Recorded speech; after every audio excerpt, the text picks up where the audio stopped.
Hey listeners, thanks for dropping in. I'm Christy. And I'm Melissa, and this is Buried Motives, where we dig deep into the details of some of the most gruesome dirtbag murderers.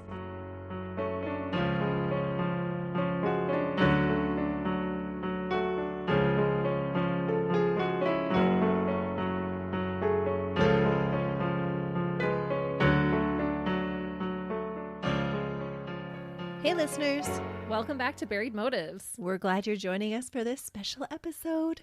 It is some type of special, that is for sure. I don't know if you know exactly what you're in for yet.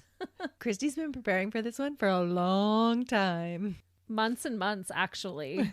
But she wanted to prepare something special for Canada Day. Yes, July 1st is Canada Day, where we get to celebrate the birth of our country.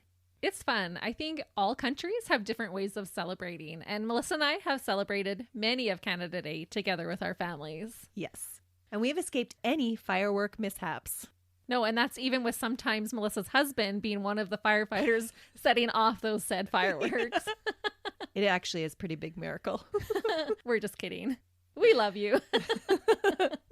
No, Melissa's husband is a really good firefighter, and that's probably why we haven't had any firework mishaps.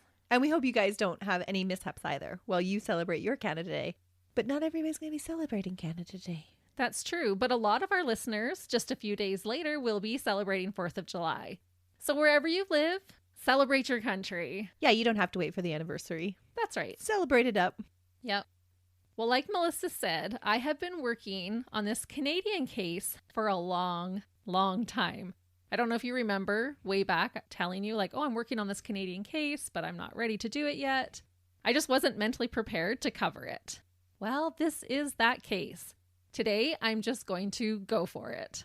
I cannot emphasize what a dirtbag the man in this case is. He is likely one of Canada's most evil and notorious serial killers.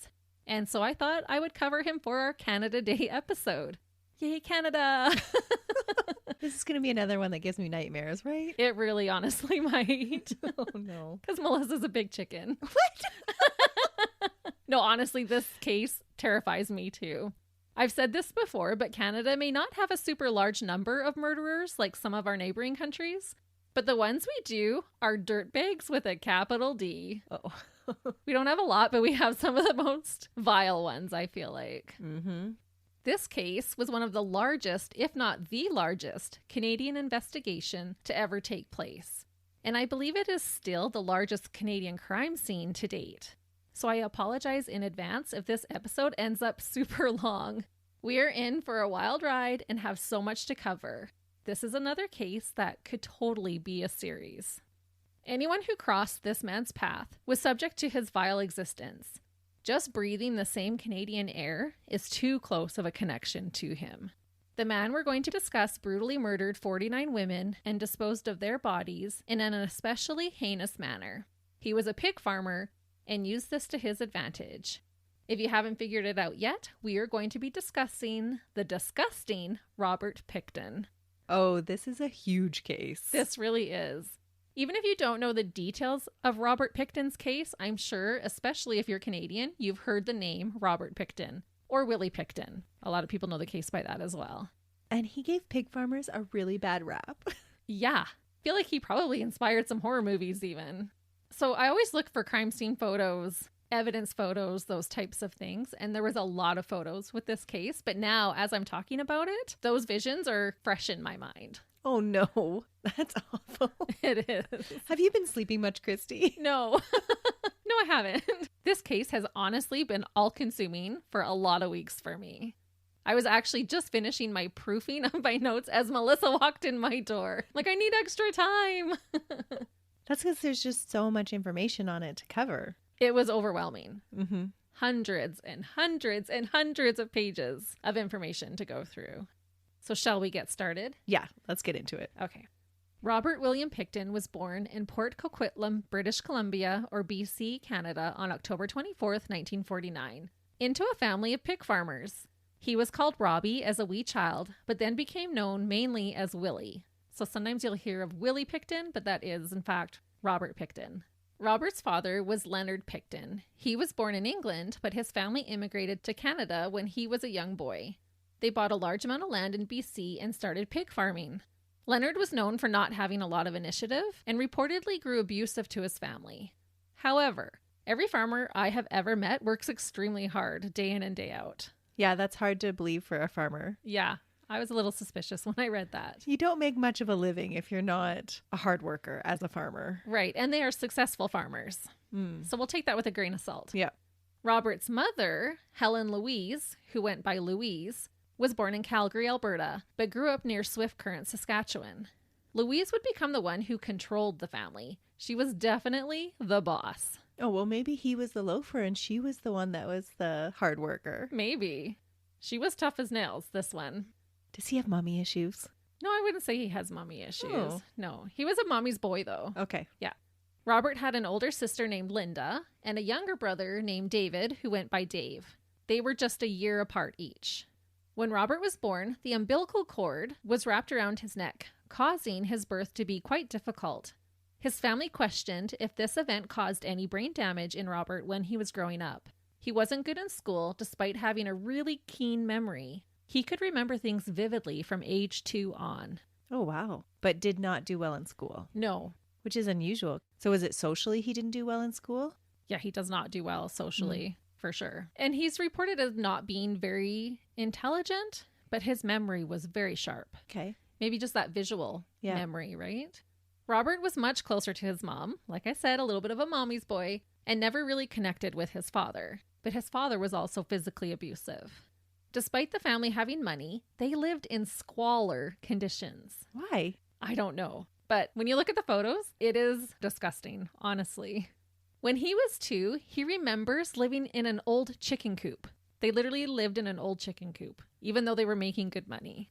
Were they just squandering it away? Was his dad a gambler? Like, where was all their money going? It was all just being saved. Oh, They later inherit a bunch of money. interesting. Mm-hmm.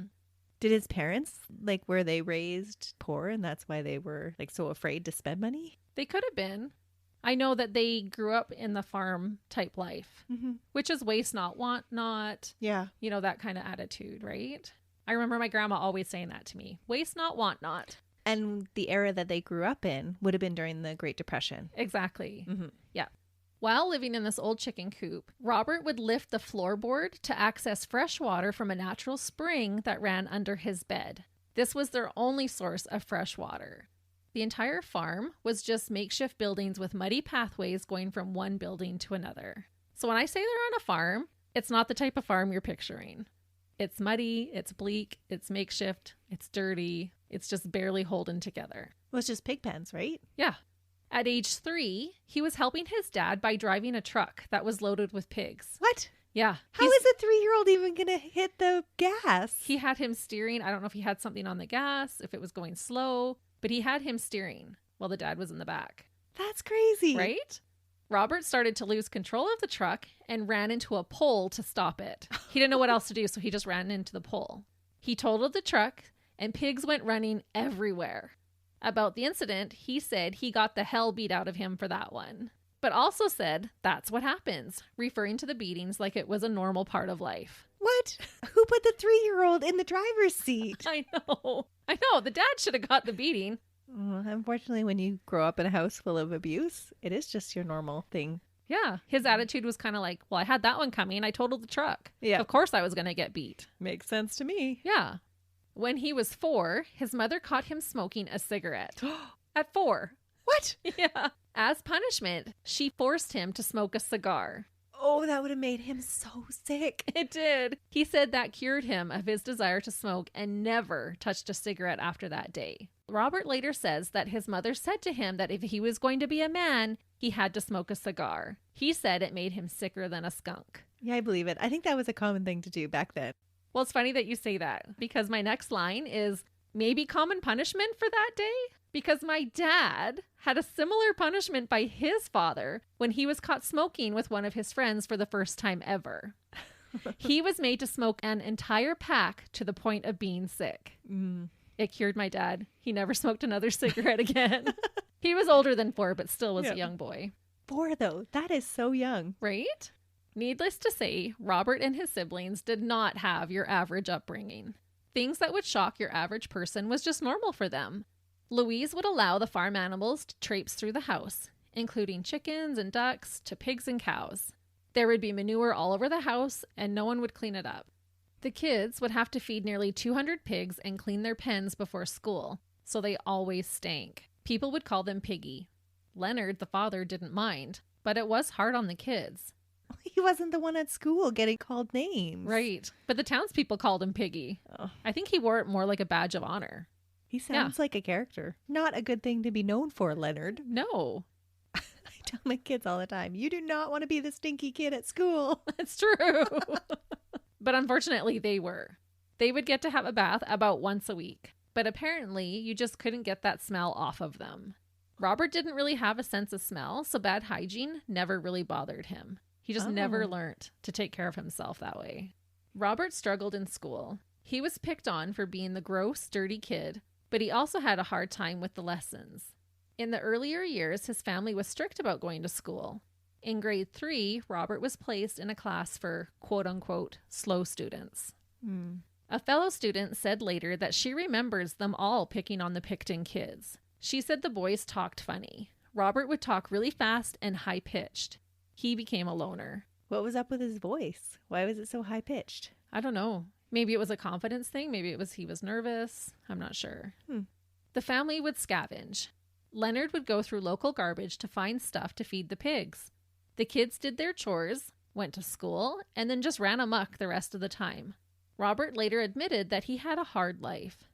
There is one memory for Robert that was especially traumatizing. When he was 12, he had earned and saved enough of his own money to go to a livestock auction with his parents. He set his eyes on a beautiful black and white calf that was only 3 weeks old. Robert said the calf was, quote, as really pretty as the day is long. It was a nice calf, and I was going to keep the calf for the rest of my life. Robert would rush home every day after school to spend time with his beloved calf, until one day he couldn't find her. He remembers frantically searching everywhere. He was told that the calf probably got out by accident.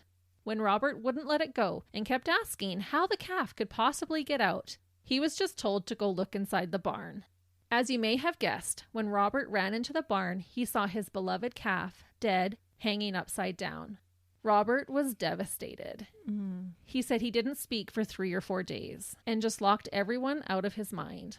Later he said, quote, that really upset me, but that happens. That's life. I mean, we're only here for so long. When your time is over, your time is over. Oh, that sounds ominous, knowing what he goes on to do. I know. That happens a few times in this case when he says things. I'm like, ooh, when you look back after knowing what he's done. But I think that's just a natural progression for any farm kid, that they have to learn that farm animals, they have a purpose, right? They're not pets.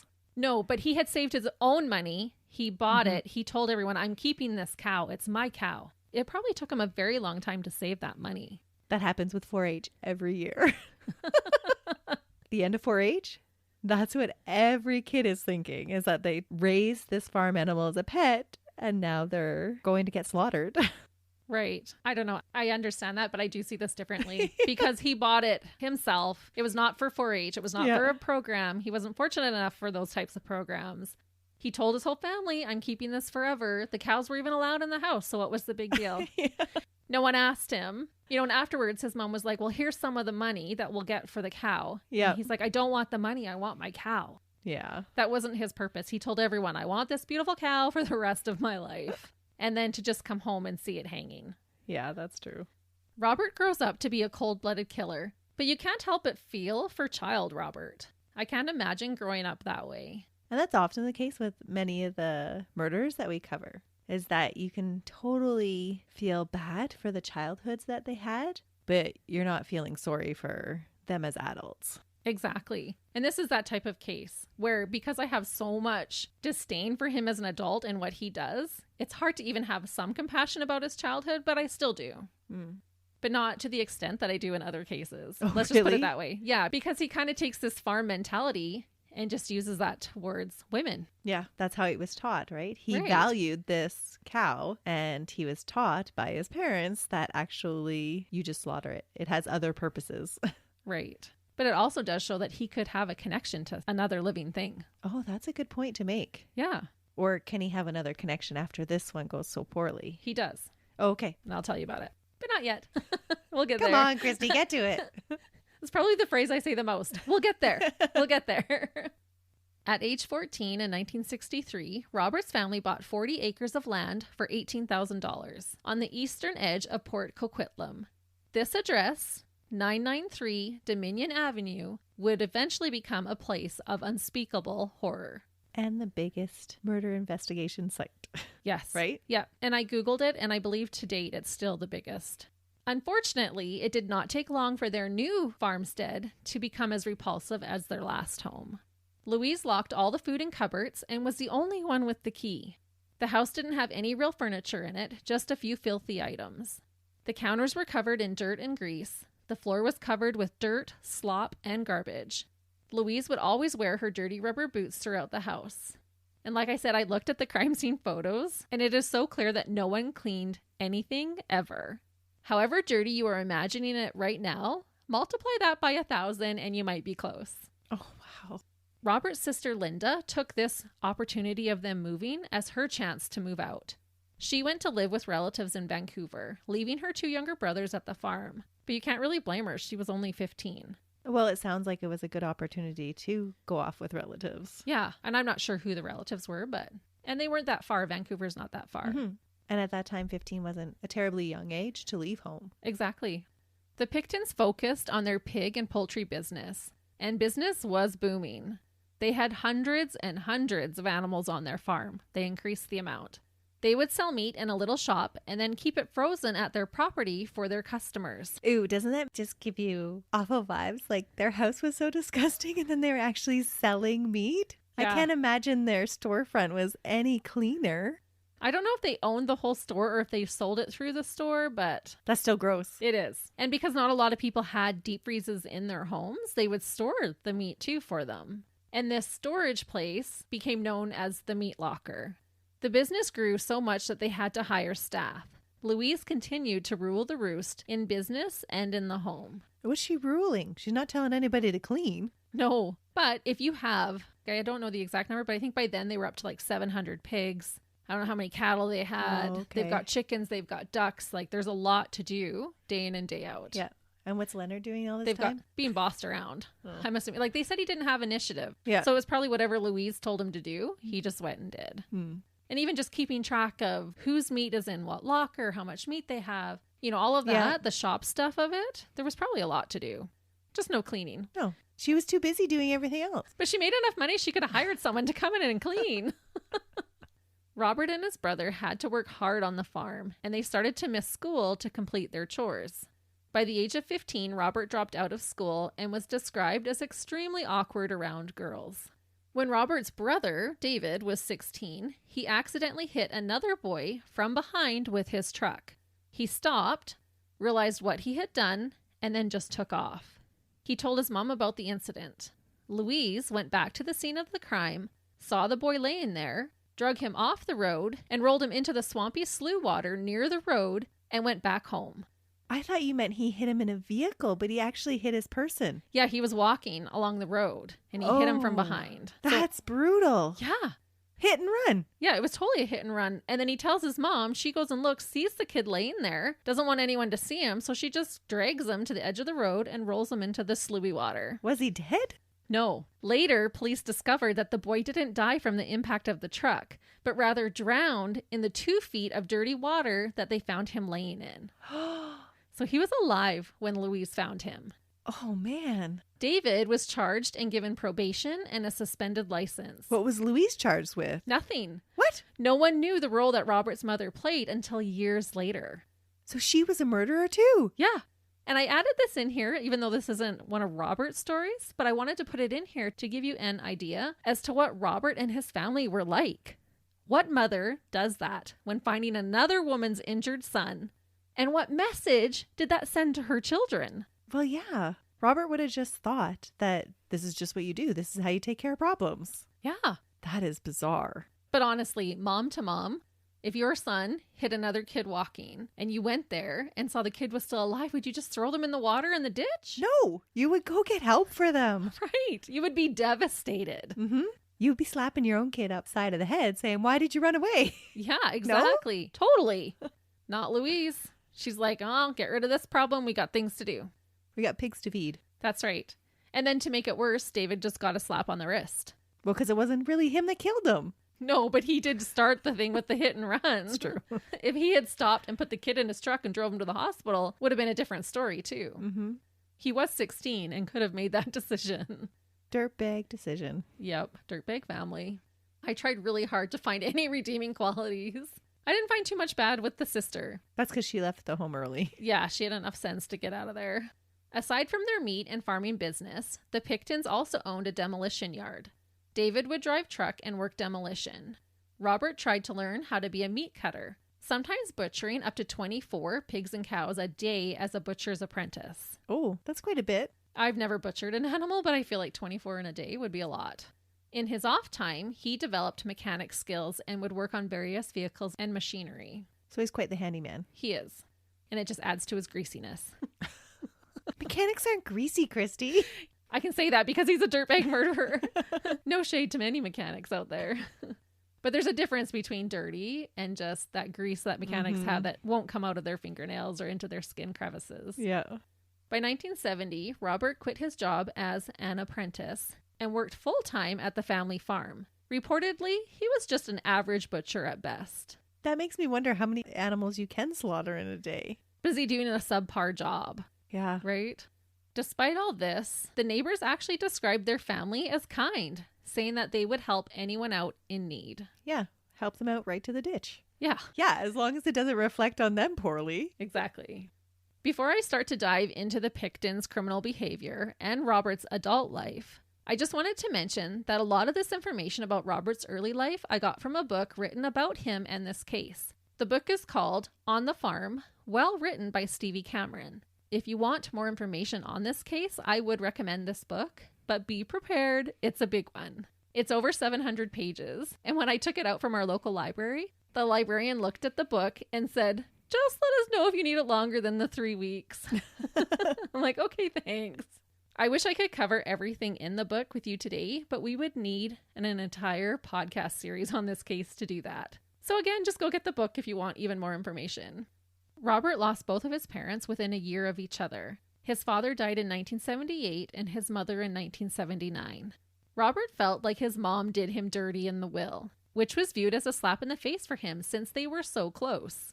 She instructed that his siblings each get their thirds of the money. But Robert was only to get $20,000 of his money, and it was to be put in trust under the direction of his brother and sister. Oh, why? I don't know. He was given just the interest on his money until he turned 40. When the money would have been released to him, if I did my math right, he would have had to wait like 10 years. And it's not like he was the youngest child. He was the middle child. Yeah, that's really odd. Yeah, and he was mama's boy. And so did she just not think he was responsible? Like, did she always treat him like the baby? Well, she did wonder, like, if he had brain damage, remember, from the umbilical cord. Maybe she wanted to make sure he wasn't going to squander it. I don't know. Yeah, maybe she thought he just wasn't capable of taking care of that much money. Yeah, a lot of kids would blow that. Mm-hmm. I mean, he's not a kid. He's an adult at this point. But if she thinks he's lower functioning, then maybe it was done as a protective thing. Could have been. Hard to say. But that is a very unusual way to handle your will. Yeah, especially when your kids are all just 1 year apart. They're basically the same age. Like, why would you do that? Yeah, that is odd. And as David and Linda, would you really want to be in charge of your brother's money too? Like, that could cause a lot of strife between you. Yeah, that's an awful position to be in. Yeah. David and Linda, however, had zero interest in running the farm. So the three of them started to sell off pieces of land to developers. They eventually sold everything except for about 6.5 hectares. They started with 40 acres and were now down to just over 16 acres. If you remember, the Picktons bought this particular land for $18,000. By 1994, it was valued at $7.2 million. Oh, wow. That is a return on your investment for sure. Linda was already married, so David took over the house and Robert lived in a trailer in a very remote area of the property. Dun, dun, dun. Yeah, this just has horror movie vibes, all of it. Robert did get his share of the sale of the land. He ran a smaller scale livestock business and co-owned the salvage company with his brother. These riches gave him the time and freedom to focus on his sick and twisted murdering schemes. That's crazy. Yeah. So they got rid of a lot of the land, got rid of a lot of the animals, but he's still pig farming and still living in squalor conditions despite being millionaires now. And was his brother the same way? Yeah, he lived in filth and stuff too. Huh. And did either one of them ever get married? No, but David had a lot of girlfriends. Okay. He had better luck with the ladies. Because he wasn't as socially awkward. Right. Robert had a few, like here and there. He always wanted that relationship and never quite got it. Although I did read in one thing that he was engaged at one point, but I couldn't back that up, so I didn't put that in there. Okay. Yeah. Sometimes you find little bits of information like that, but I feel like if I can't back that up, I'm not going to add it in. Yeah, I agree. But he might have been. Who knows? David got mixed up with a biker gang called the Hells Angels. They started to illegally run a chop shop out of the salvage yard. He was working demolition most days, so the responsibility of the chop shop fell on Robert. Robert wanted to focus on his pig farming, and so he hired 3 teenage boys to help in the yard. But soon, the biker gang had the boys stealing cars and working for the chop shop instead. Police would eventually shut this down, but the criminal activity wouldn't stop there. That's not a big surprise when you have a big criminal powerhouse running the shop. Oh, for sure. And they have this remote piece of land. Yeah, it would be the ideal setup for them. Oh, totally. A salvage yard. Yeah, perfect. Their sister Linda started to distance herself from her brothers, and things were strained between the two men. David, like we said, had a way with the ladies and would make fun of Robert. He would comment about how Robert wouldn't wash his sheets for months and would mock him by showing others the horse head that Robert had hanging on his wall. When Robert's pet horse Goldie had to be put down, he said he couldn't bring himself to do it, so he had the vet do it. And I was like, what? Then he paid a taxidermist to mount his horse head? He did. Just the head was taxidermized and hung on his office wall. Oh. It was still hanging there when crime scene photos were eventually taken. The horse's full name was Spring Golden, and Robert talked about her in his arrest interview even. Really? Yeah, he recalled details down to the date and time to the minute that she was born. It made me feel like he wasn't close to many people, but was attached to the horse. And this took me back to his beloved calf when he was just a young boy. So again, showing that he can make emotional connections. But only to animals. Well, he does have a few friends too. Okay. Yeah, that we'll talk about. And so obviously not an animal torturer then. No, but he could butcher 24 animals in a day. So he wasn't squeamish about killing animals either. That's a job. Although Robert would be the one to become a heinous serial killer, his brother was not much better. He was once charged $1,000 for raping a girl. He's just fined? Yeah, he was fined and put on probation. That's crazy. So the Pickton boys, both total dirtbags. And I didn't really put this in here, but because David is such a dirtbag as well, and there's so many seedy characters coming in and out of the farm, I don't know if Robert is the only one who ever committed a murder there. To be honest, I wouldn't be surprised if other people had as well. Yeah, it wouldn't be a big surprise. Not his victims. I believe he did murder all of those victims, but I don't feel that there was a lot of good things happening at this farm day in and day out. In 1996, the Pickton brothers started the Piggy's Palace Good Times Society. If you look into this case, you'll read a lot about Piggy's Palace, which is kind of a great name, really. But basically, it was just like a bar. They registered it as a federal charity, allegedly to raise funds for service organizations by holding dances and shows. Really? This was obviously just a ruse. They just wanted a place to throw big parties. So was this their idea, or is this more of the Hells Angels idea? Like, hey, do this. No, I believe this was the two brothers. They decided, let's start this bar, basically, out on our property. That's pretty clever. Yeah. They converted an old slaughterhouse into a place to have raging parties and raves. The Piggy Palace became a huge success, bringing in the clientele that might not be as welcomed elsewhere. When I'm sure there was lots of fights going on. Oh, a lot of things going on. And a perfect place for Robert to find his victims. Yeah. He does find victims here, or a way to bring them back to something too, right? Yeah. Like, oh, come to my Piggy Palace. That's right. But we will talk about where he does find a lot of his victims coming up. Okay. Neighbors complained about the loud music, the rowdiness, and all the drunks and drug use taking place. The Piggy Palace was a popular place for bikers and sex trade workers to hang out. Sometimes close to 2,000 of them every night. It's a good rave. Yeah, 2,000 people? Even on a bar, do you get 2,000 people? I don't know. A lot of these patrons were from Vancouver's downtown east side. We will talk about this place in a bit, but it was one of the most seediest places in BC and possibly even in all of Canada. The millionaire Pickton boys were rolling in even more dough as a result of this business adventure. They would bring in sometimes as much as $43,000 in cover charges alone per night. Oh my goodness. Yeah. Do you want to open a Piggy's Palace with me, Melissa? Yeah. We have to find a different name, though. We are in the wrong business. Right? And this is way back, too, making that money, which would be a lot more now. The Pickton brothers served food at the establishment, including Robert's famous barbecued pork, which we will circle back to later. Be prepared. Robert was trying hard to get a girlfriend during this time. He bought new clothes and a toupee because he was almost totally bald on the top and then just had that scraggly hair all around the base. At first, people said he didn't look too bad, but he never washed his hair, so the toupee got grungy looking and his attempts were not successful. That was going to be my question. Did he start showering? No. Maybe he should have started showering. He didn't have to go to the expense of a toupee. He just had to shower. Right. And he even complained in the interview that I read. He complained about how expensive this toupee was. He was like, I can't remember, it was over $1,000. And he's like, I've never even paid more than $5 for a haircut kind of a thing. But no, unfortunately, he went back to his slimy ways. Robert would spend a lot of time searching for pretty girls in the downtown east side to try and take one home with him. In 1997, Robert was arrested for the attempted murder of a sex worker, Sandra Gale Ringwald. And I just wanted to note that this is not her real name. Her name is still protected by a publication ban that took place during the case that we will talk about. But I'll be referring to her as Sandra. Okay. Sandra was a sex worker with a $200 a day drug addiction. Today, that would be more like $320 a day, which is a steep price. Yeah, that's a big habit. That is.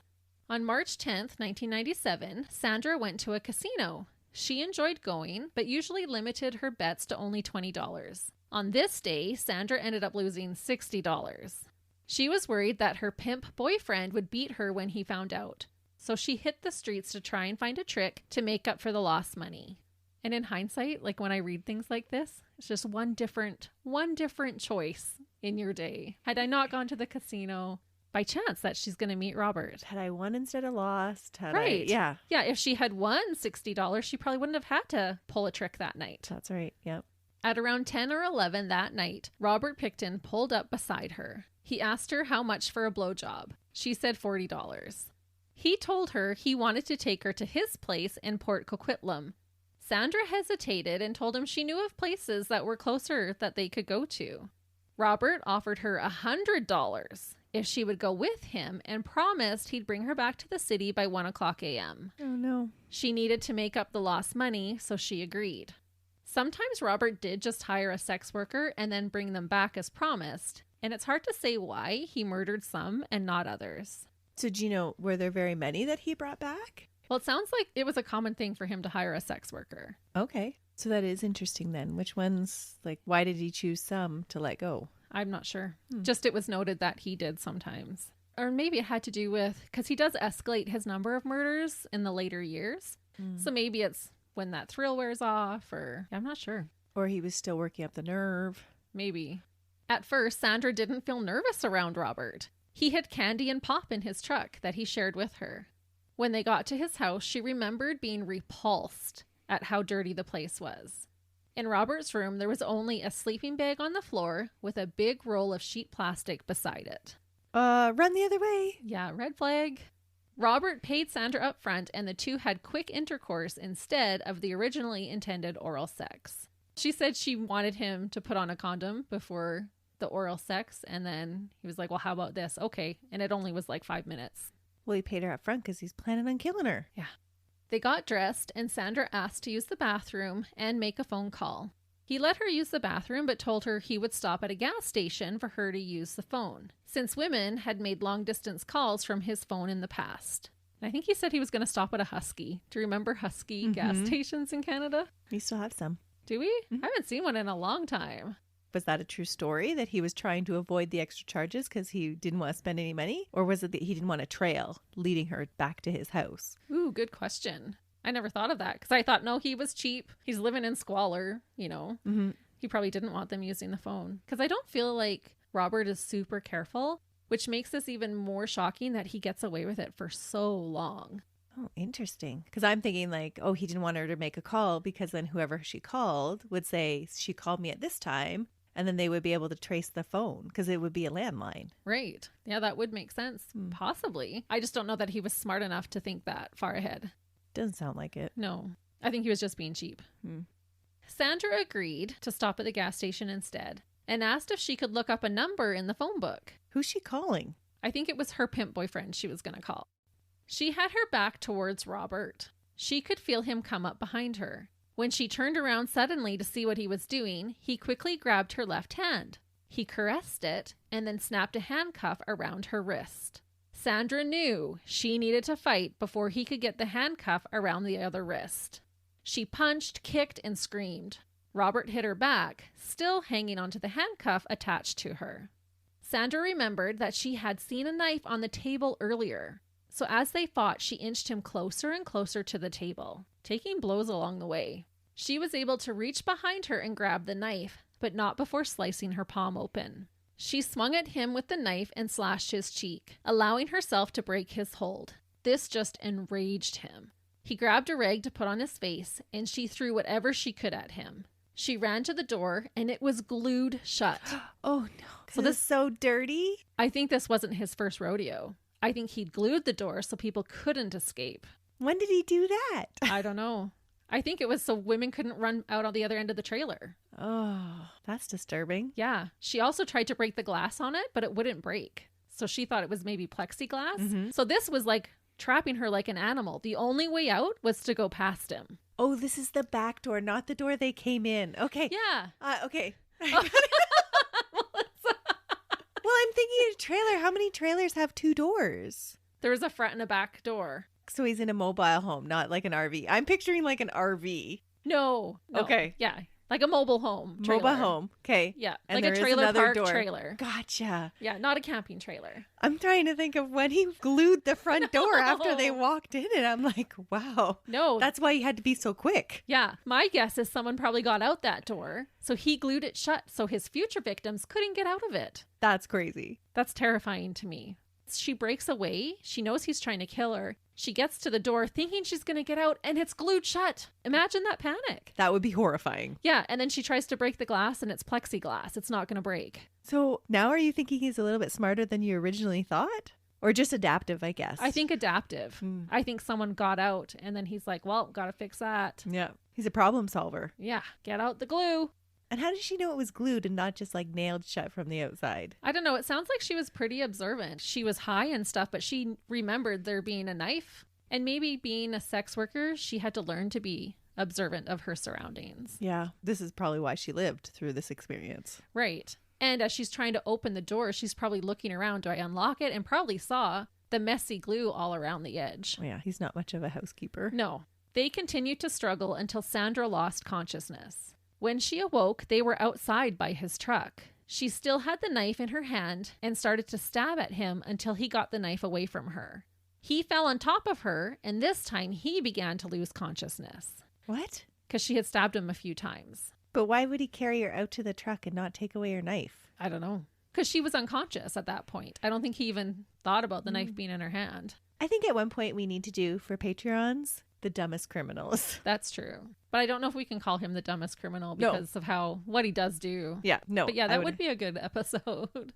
So she still had the knife in her hand when she awoke, so she starts stabbing at him until he got the knife away from her, and she got him a few good times. He fell on top of her, as this time it was him who began to lose consciousness. Probably from blood loss from all of the stab wounds that she's inflicting on him. Oh, I'm sure. And I don't think he was used to having someone fight back like that.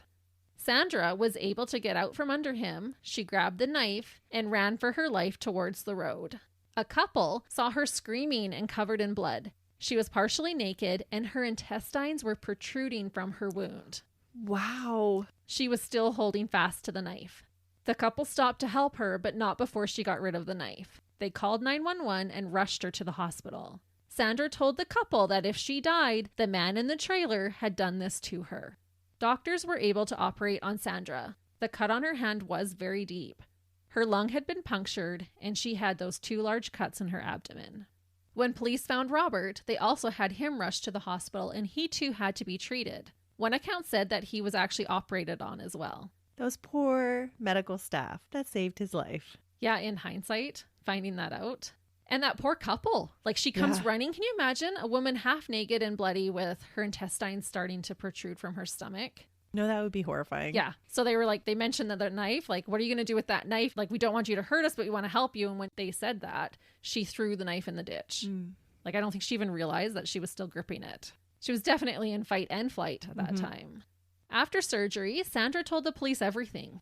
Robert told a very different story. He blamed the victim, saying she suddenly grabbed the knife and wanted $200 up front, and then started stabbing at him. He said he was just protecting himself. They don't buy it, do they? What does Bianca Del Rio say? Baloney. That's what they say. Police believed Sandra and charged Robert with 1 count of attempted murder on April 8th, 1997. Robert was loaded, and so he hired one of Vancouver's best lawyers for $80,000 and was released on bond. Robert had intense rage towards Sandra and was trying to figure out where she lived. And I think this is partially why her name remains redacted. Yeah. Yes. Their court date was set for January 28th, 1998. Sadly, Sandra was so afraid of Robert that she never showed up. And as a result, the charges were dropped towards Robert Pickton. No way. There wasn't enough evidence to prosecute him without her testimony. Ugh. Because without her testimony, it's just he said. Yeah. Not even he said, she said. And he had injuries too. Sandra was not this pig farmer's first, nor his last victim. A lot of women from the downtown east side were going missing. Unfortunately, this was just one instance where Robert could have been stopped and wasn't. People started to notice that many women would go missing shortly after attending parties at the Piggy Palace. Many wanted the Piggy Palace to be shut down, and they finally got their wish when the city of Port Coquitlam shut it down in the year 2000.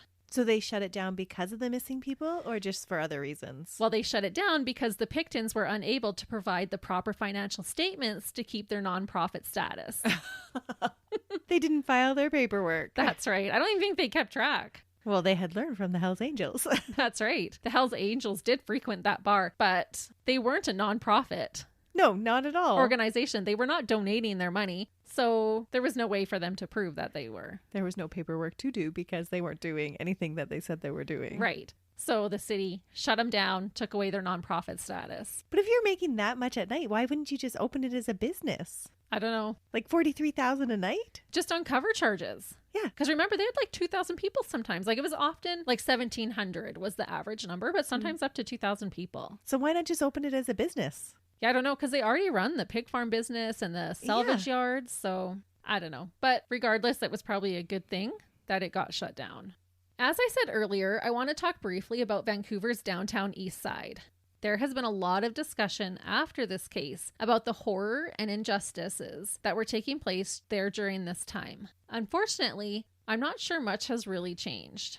If anyone ever asks you, hey, you want to go on a trip to downtown east side in Vancouver? Say no, don't go.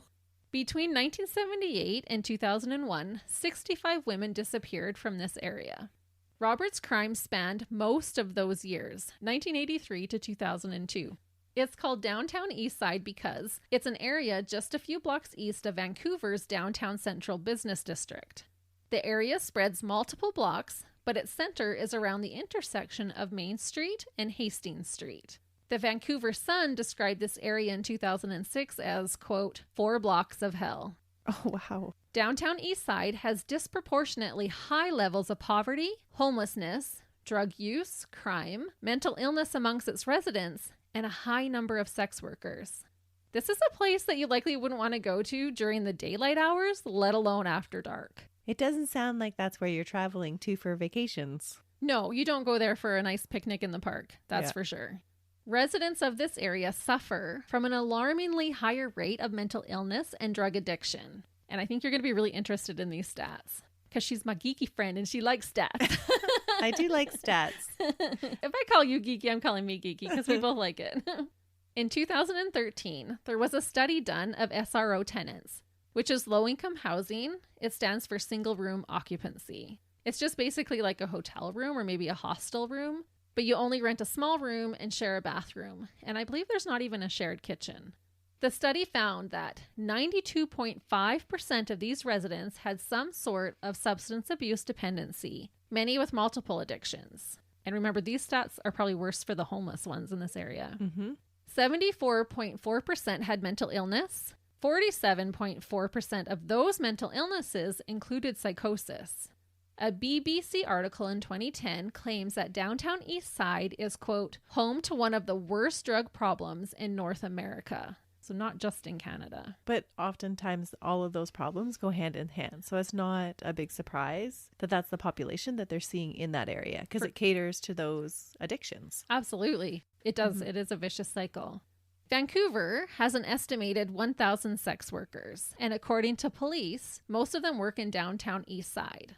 A study in 2005 found that 52% of sex workers were Indigenous, which is shocking considering that all of Vancouver is only around 2% Indigenous. Oh, that is a shocking number. Right? And of those sex workers, 96% of them reported being sexually abused as children, and 81% suffered abuse as a child.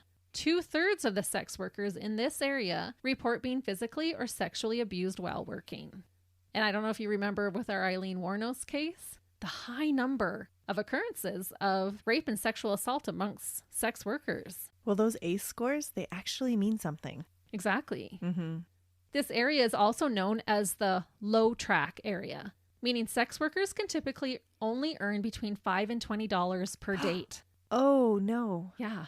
Because sex work and drug addiction go hand in hand, many find it hard to escape the vicious cycle of sex work to afford drugs and drugs to endure the sex work. They also have a hard time finding other jobs due to criminal histories. So it makes sense why Robert Pickton would choose this area as his hunting grounds. This case does bring awareness to the lack of urgency that the police can have to find missing sex workers, let alone Indigenous ones. It is so sad that it's so disproportionate. It really is. And when are we going to open up our eyes to this? This isn't our first case to talk about this either. No. Only 3% of Vancouver's population lives in the downtown East Side, so it's a small percentage. However, in 2008, it was home to 34.5% of all reported serious assaults and 22.6% of all robberies. My guess is that the number is grossly higher, as a lot, or maybe even most, of sexual assaults never even get reported. No, not at all. One of the challenges with this area for police is that because the area is so transient, disappearances often go unnoticed, sometimes for years. In 1987, the RCMP, or the Royal Canadian Mounted Police, constructed a special team to investigate unsolved murders and disappearances of sex workers, but it was almost impossible to make any progress. They disbanded the team in 1989, just 2 years after it began. I imagine part of the issue is that many residents of this area did not trust the police enough to put themselves at risk for speaking up. This also made it hard for police to realize that there was a serial killer on the loose. And you think about that population, they don't have advocates and family members usually that are looking for them anymore. Right. And that's why sometimes they go years without being reported. In 1991, during Robert's Spree, the families of missing women and advocates of sex trade workers started an annual Valentine's Day Remembrance Walk as a memorial to missing and murdered victims. Sex workers had also started to walk in groups and write down license plate numbers of the cars that would pick up other workers. So they were scared. They were starting to work together. It's so disheartening that places like this exist in our homeland as well as other countries. In 2016, a national government inquiry was started to investigate the issue of downtown East Side and its happenings. But there is a long way to go before this gets better. But you got to start somewhere, though. Yeah, and we'll talk a little bit about what's been happening with that at the end. Robert became familiar with this area because he would make visits to a rendering plant located close by. He would take animal parts that he couldn't use over there to be disposed of. He would then cruise the strip of low-track sex workers and offer them extra money to go back to his farm with him. Once he had them at his farm, he would brutally murder them and dispose of their bodies. It was a plan that worked like a charm for years. In 1978, the RCMP joined the Vancouver Police in creating a Missing Women's Task Force. They compiled a list of all missing women that they could from the area.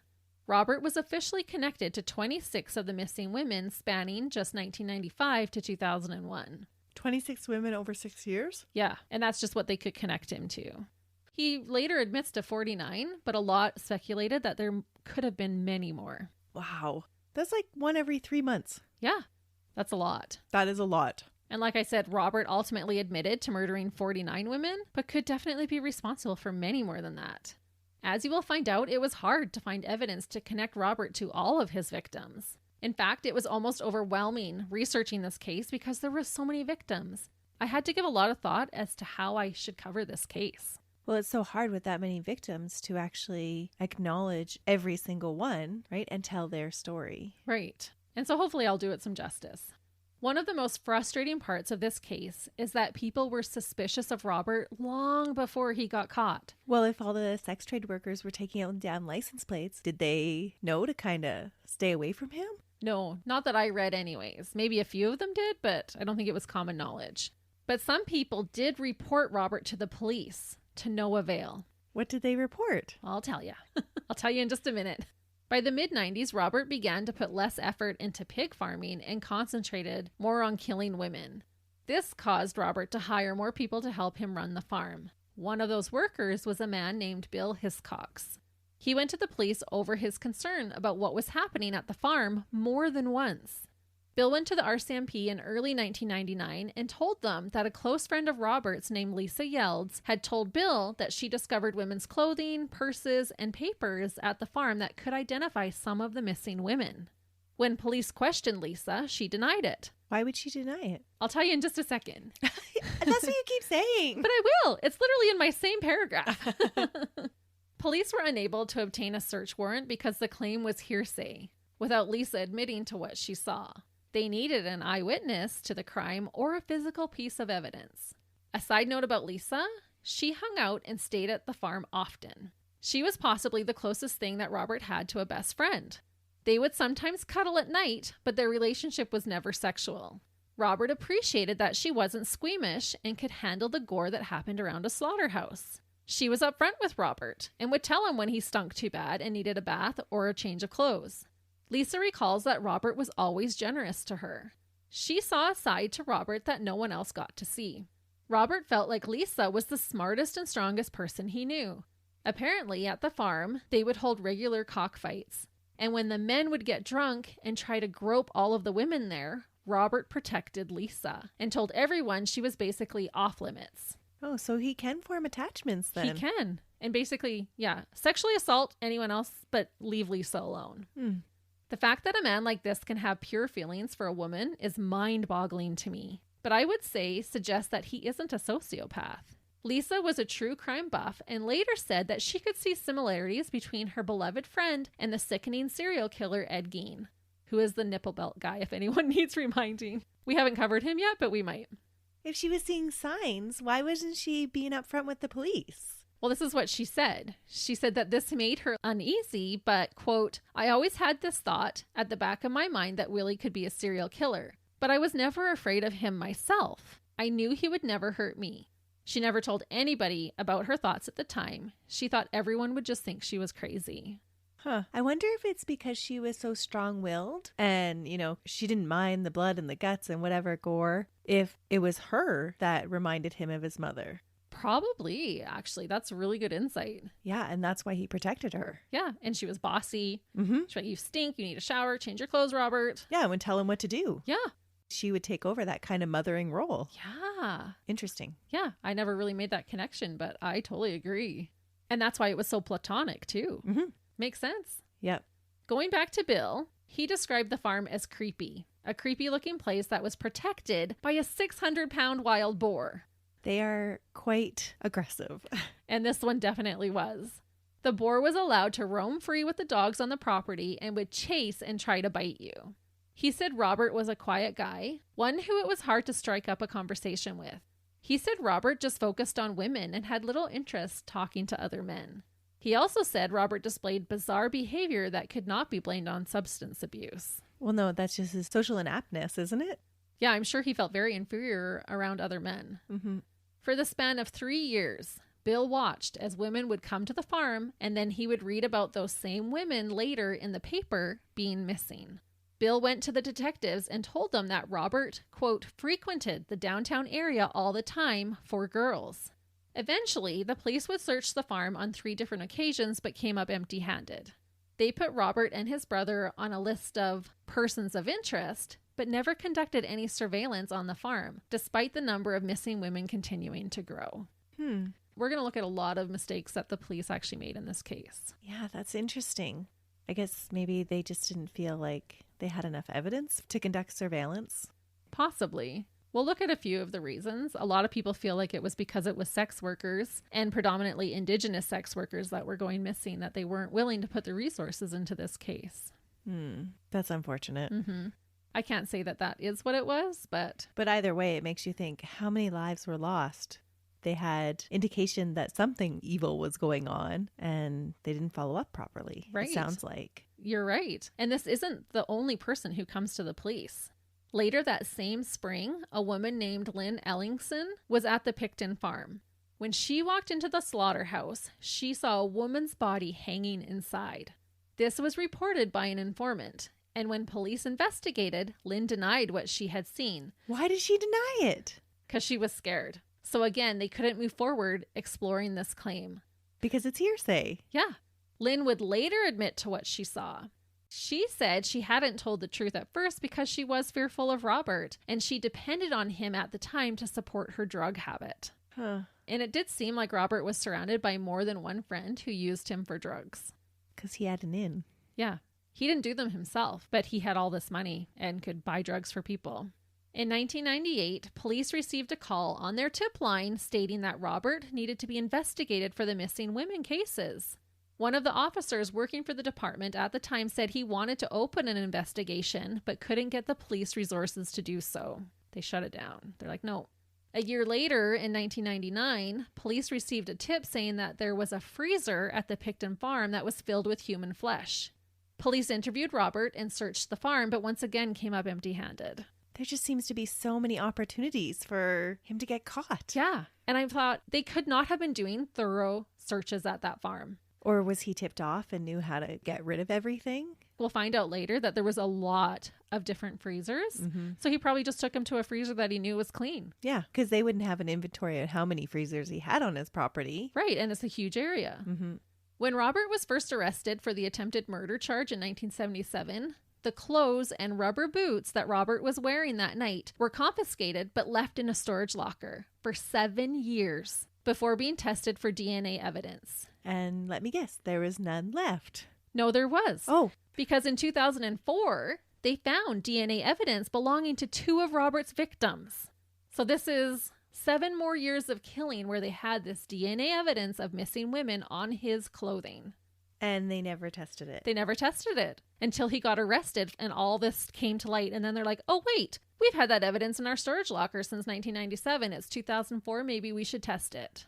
Why would they never test it? Good question. Oh. I love our Canadian police, but this case shows so many flaws that were happening at that time and how this case might have been solved so many years earlier and could have prevented so many additional deaths from occurring. That's mind-boggling. That's shoddy work, really. It shouldn't have just been left there. It's not even that it was just waiting to be tested, and it took that long until it came time to be tested.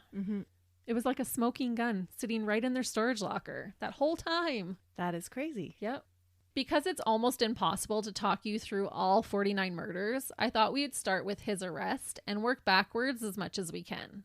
I want to name as many of the victims as I can. We don't even know all 49. He was only charged with 26. But I feel like the women who fell prey to such a despicable monster deserves to be at least mentioned by name. So I'll do this before we get into the nitty-gritty of the evidence. Yeah, by naming them, you're acknowledging their stories. Yeah, these were real women. These were real people. These were somebody's daughter, sister, friend, mother. And they deserve to be named. They do. On February 6, 2002, police came once again to search the Pickton property under a search warrant for illegal firearms. Both Robert and his brother David were arrested. Because of the things they found during this search, the police were able to get a second search warrant issued as part of the BC Missing Women's investigation. But I wanted to point out that different search warrants allow search of different things in Canada. Mm-hmm. I'm not sure if that's the same everywhere. An example would be you getting a search warrant just to search technology, related items, or a different warrant to obtain DNA. And I'm not sure if that's in every country. Do some countries just have one warrant that you can do anything? Yeah, I don't know. And I think there are some broad spectrum warrants, Mm-hmm. but there's a lot of paperwork involved sometimes, red tape to get through. Yeah, most warrants are very specific. Yeah, but the illegal firearm warrant got them the other warrant that they needed. This time, police found items that belonged to some of the missing women. The next day, they charged Robert with a weapons offense. However, both Robert and David were eventually released. This time, they put Robert under surveillance. They weren't able to charge him quite yet with murder. Thankfully, just a few weeks later, on February 22nd, police were able to pick up Robert again. This time, he was arrested and charged with 2 counts of first-degree murder. I found the arrest transcript. It's 252 pages long. Robert just casually talks to the officer. He reminisces about his family and past, discusses pig farming, and even is relaxed enough to yawn throughout their conversation and talk about idle things like foods he doesn't like. When shown photos of some of the victims, Robert would say things like, "Oh, she's pretty," and "Maybe I saw her in Vancouver once." At one point he asks, quote, "Which ones am I supposed to be charged for murder, if you don't mind me asking?"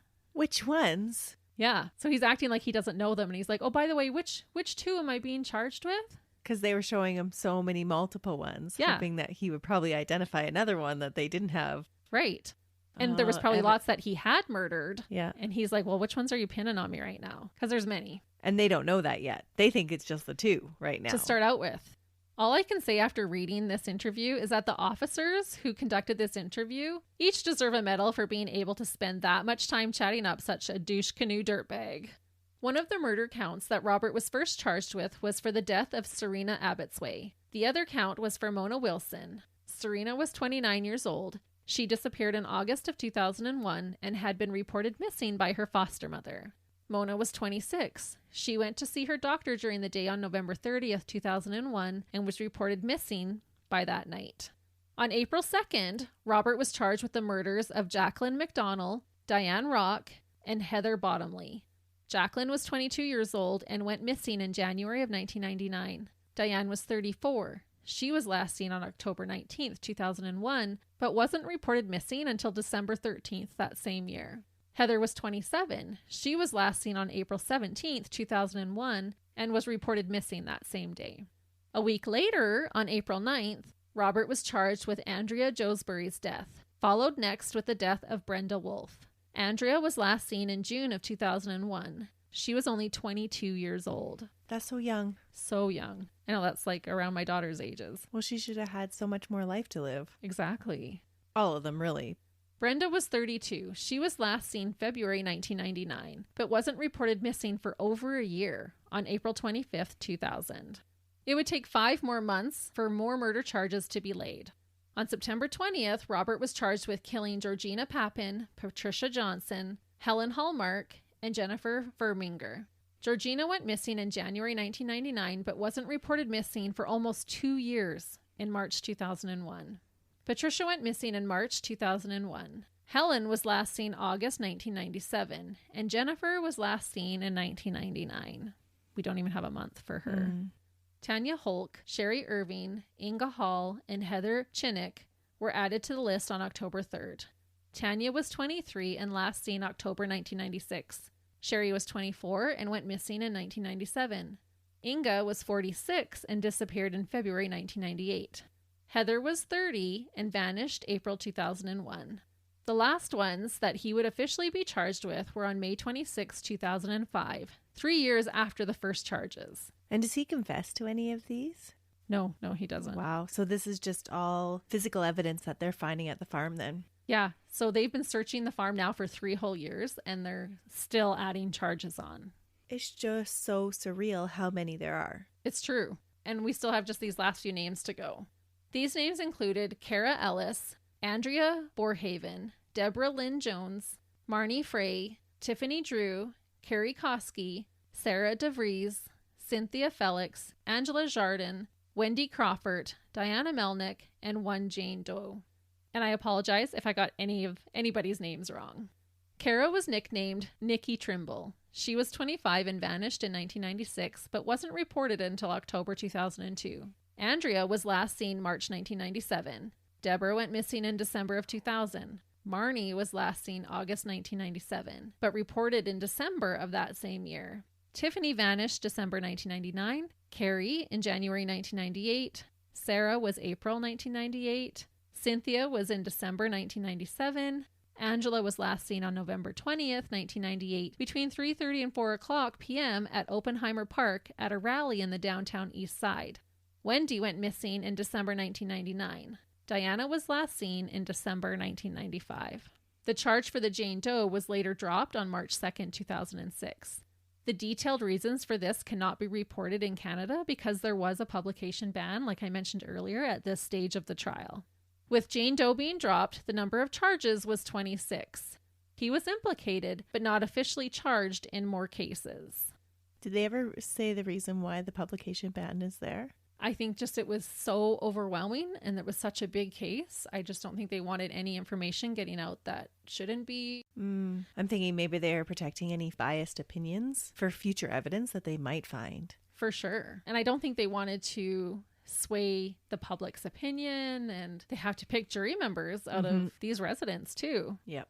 The investigation of the Pickton farm murders would be, and still is, the largest investigation of any serial killer in Canadian history.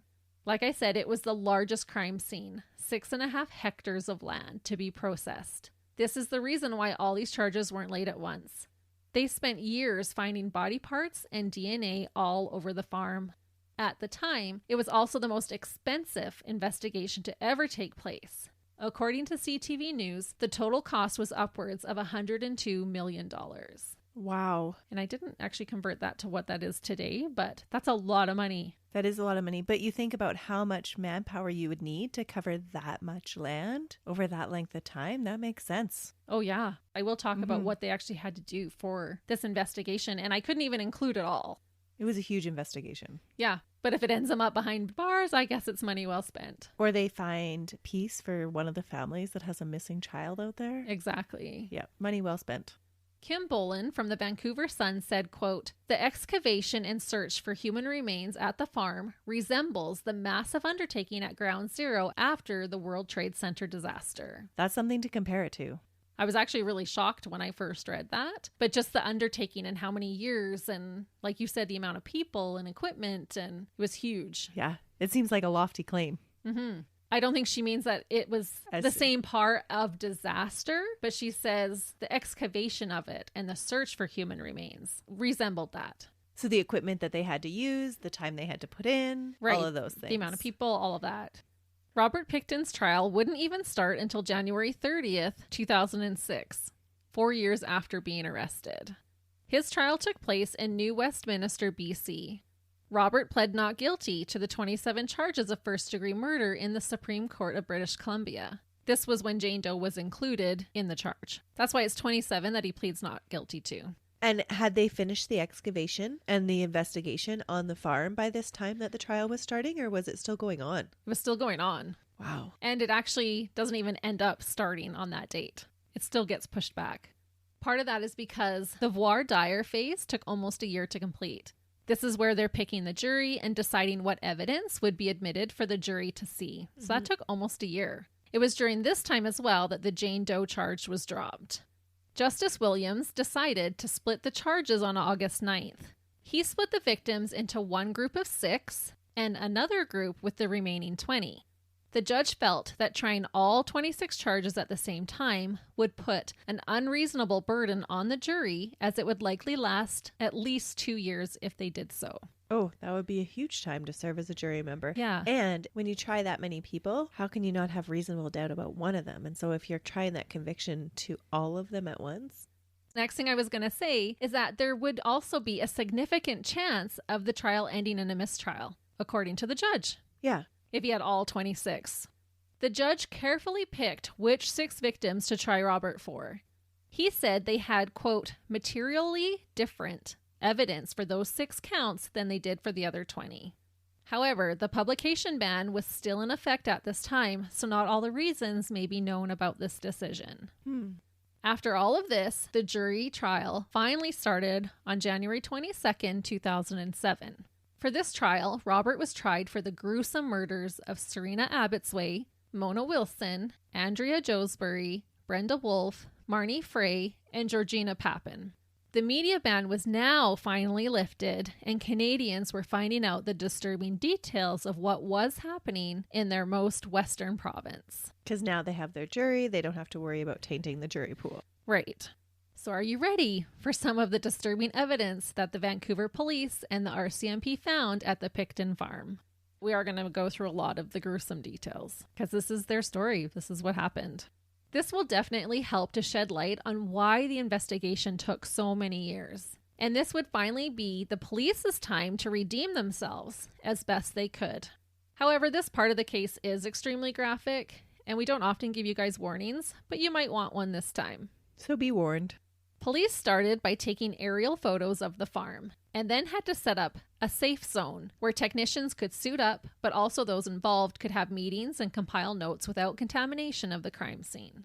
All the searchers were highly trained forensic experts from the ERU, which is the Evidence Recovery Unit of the RCMP's Identification Section, or they were scientists on loan from the Biology Section of the Vancouver Forensics Laboratory.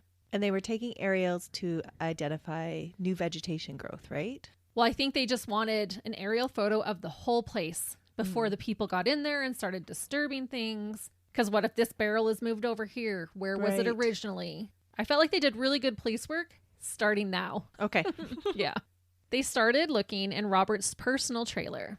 They divided the scene by rooms and then carefully sectioned each of those rooms into smaller sections. Because it was filthy, remember. Mm-hmm. It's not your regular house that you're walking into, and evidence is really obvious. They began looking for any evidence that would suggest foul play. By the end of the first month, they had already collected an obscene amount of blood and DNA evidence from Robert's trailer alone. But they had barely scratched the surface, and there is just no way for me to mention it all. They found Jacqueline McDonald's blood on handcuffs in Robert's bedroom, Heather Bottomley's blood on his mattress, as well as blood and clumps of Diane Rock's hair in the trailer. Oh. There were eventually 12 freezers discovered on the property. These are the freezers that they had in their meat locker before. Mm-hmm. The very first freezer they opened had a bunch of frosted, wrapped up meat in it. It also had some frozen buckets. When officers shone their light into the buckets, they realized that they contained human heads and half of human heads. What? Mm-hmm. Upon further inspection, they discovered that the half head had been cut vertically, and inside the cranial cavity there were 2 hands, and under the hands were 2 feet. What? Honestly. How do you even fit hands and feet inside half a cranium? I don't know. Wow. Can you imagine stumbling across that? No. And just buckets of heads. Yeah, frozen. And it was all packed quite meticulously inside the bucket. Like, it was very neat and orderly how it was all put in there. After carefully thawing these buckets back at the lab, they found more chunks of body pieces and some teeth along with some still lodged bullets. Oh, so he shot them. Some of them. A lot of them he shoots. These women in the buckets were identified as Serena Abbotsway and Andrea Joesbury. Checking the freezers along with most of the farm turned out to be tedious and time-consuming. This particular freezer had piles and piles of junk stacked up on top of it. Each single item had to be removed one at a time, photographed, inspected, and documented. So what a nightmare this would have been. I can't imagine collecting evidence in what sounds like a hoarder's house. It looks like a hoarder's house. Wow. And it's just disgusting. Blood, bones, body parts, hair, teeth, flesh, skin, and nails would continue to be found around the farm, as well as personal items belonging to many of the victims. And can you imagine spending years every day finding body pieces? No. I can't. Or something related to some other victim. Yeah. Like they would just keep going and going. It reminds me of the investigation that was done for the narco-Satanists. Yeah. Where they just kept digging up more and more bodies. Yeah, it's absurd. It's insane, really. It's just unfathomable. Mm-hmm. You know, if you think how long you usually would spend at a crime scene as a forensic investigator, comparatively. Yeah, it's wild. Brenda Wolfe was identified as a victim when her jaw was found in the piggery on the property with teeth still intact. They also found her leather jacket and 2 lipsticks inside a closet in Robert's trailer. How did they know they were her lipsticks? Probably DNA.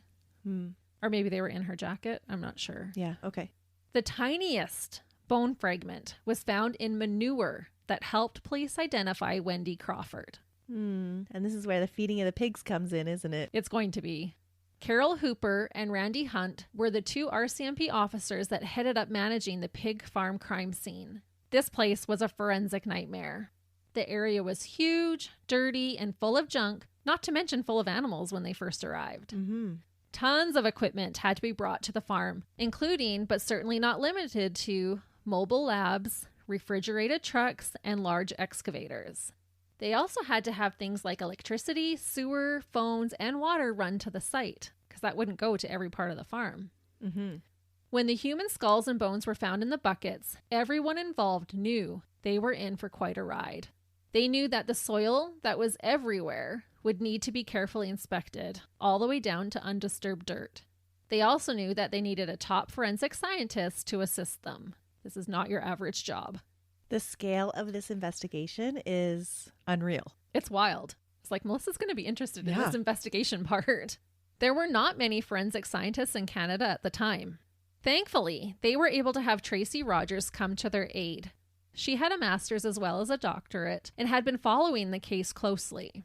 She was a specialist in human bone and crime scene analysis and was teaching at the University of Toronto. Tracy trained her students with actual in-the-field work, so she had the tops of the classes come to help. Dozens of students eagerly worked 12-hour shifts. And I thought, how brilliant, because there's not that many. She's like, I've got all these super talented, brilliant students. And what an education for them. Oh, totally. They would have learned really quick if this is what they wanted to pursue or not. And a little bonus fact, Tracy had previously been working on the reconstruction of the severed Jane Doe skull long before joining the team.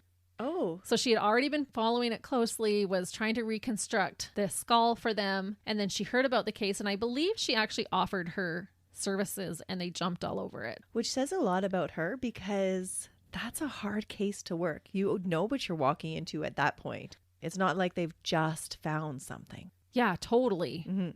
But I think she realized that there's not going to be enough help. But if I come and bring my students with me, and it was quite the process to get these students to be able to come. It was not a quick thing. No, because they wouldn't be certified or qualified yet.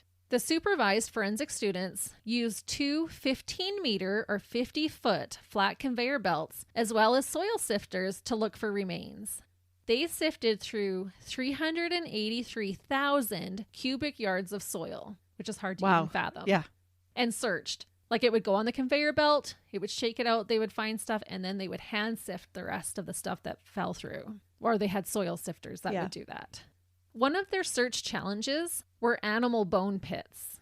Many animal farmers dig holes to bury animal bones. They found over 30 of these pits at the Pickton farm. I actually read it was closer to 40. Well, they had a lot of animals, so it makes sense. Yeah. But these can also be dangerous because they can carry a lot of disease, especially ones containing chickens. They did find some human bones tossed in with the animal bones in some of these pits.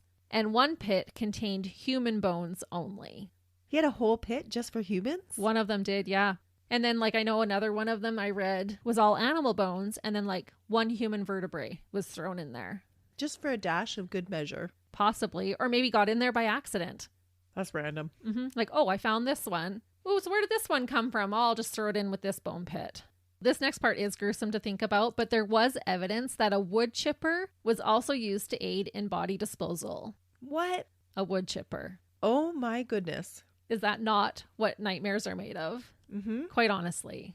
Not one whole body was discovered, only pieces. So how many pieces did they find that they couldn't match to anybody? There's a lot. I have this in here, but I think it was 80 extra DNA. 80 different pieces of DNA that they found on the farm. Yeah, that they couldn't connect to anybody. But that could also be workers. It can be sex workers that were there that went back. It doesn't necessarily mean that there was 80 people that were killed. Right. About half of those were women. Okay. Yeah. To let you know a little bit more about what was collected, over 200,000 DNA samples were taken. and 600,000 exhibits were seized. No wonder it took them so long to process this. Yeah, like we can say 600,000, but if you were to look at what actually 600,000 is, that's a lot. Well, it takes so much time to process one DNA sequence. Yeah, let alone 200,000 DNA samples. That's crazy. Incredible. Lots of personal items were found strewn around the farm as well. Clothing, ID cards, inhalers, rosary beads, prescriptions, and so much more. How would you even begin to sift through all of that? I don't know. That's why it took years and years. And what an overwhelming overtaking, like when you're about to start this. Yeah. Police found a card that belonged to Kara Ellis that had the Serenity Prayer on it.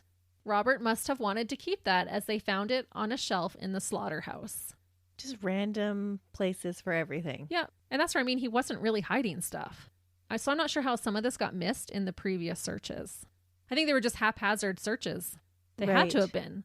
But when you're looking for those searches, you're looking for big ticket items. You're not like looking for a business card sized item that you can't attribute to anybody else right then. Right. But an inhaler and a prescription bottle would have their names right on it. But where were those things found? Were they found in places where the search was completed, or were they found like out in the back bush, or? No, some were even in his trailer. Oh. Yeah. And I don't know when. Like, he does claim later, like, I got sloppy and that's how I got caught. But I don't imagine that he took that much care the entire time. And a lot of these women weren't reported missing, sometimes for years. And originally they were just looking for guns, right? On the first warrant. Yeah. Yeah. But when they went back, they were looking for something else. But again, where to begin? And you don't have a lot of evidence to say what you're looking for or why you're looking for something. And so I can see how you would just be like overwhelmed with that task. Yeah. And you have 16 acres to go through too. Yeah. Among the things being collected, many sex toys and sex-related items were found around the farm. Lots of lubes, toys, and condoms. Perhaps the most shocking item in this category that police found was a .22 caliber revolver that had a dildo attached to the end of it, over the barrel. What? Yes. Robert claimed he was going to use it as a silencer, but they found one of the victims along with Robert's DNA on it. The gun had one bullet loaded in the revolver, but evidence showed that one bullet had been shot from the gun. Through the dildo? Yes. Oh my goodness. So I don't know if he shot her while that was inserted, because one bullet had been expended. That is crazy. Uh-huh. And how terrifying to be like, you're going to let me do these things to you or else I'm going to shoot you. Well, and he had handcuffs. I think he restrained a lot of them. And there was never a full body to even know how each of these women were murdered, because they were only finding their pieces.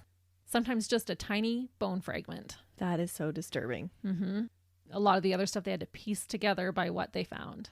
Other items presented at trial included ammunition, night vision goggles, faux fur handcuffs, pictures of Mona Wilson's remains inside a garbage can, Spanish fly aphrodisiac, which is actually made from beetles, not flies, and is said to aid an orgasm, and a syringe with 3 millimeters of blue liquid inside.